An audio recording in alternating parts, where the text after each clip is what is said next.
Naangkon sa Gilas Pilipinas ang numero 1 spot sa Group E sa FIBA Asia Championship human gipildi ang India 99-65 kagahapon dito sa Changsha, China.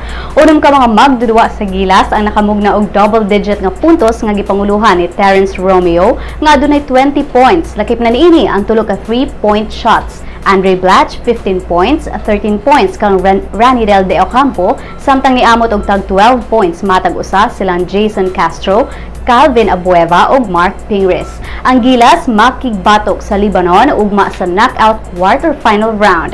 Ang makadaog ugma mo advance sa semifinals din ilang makontra ang modaog sa lain nga quarterfinalists nga Japan ug Qatar.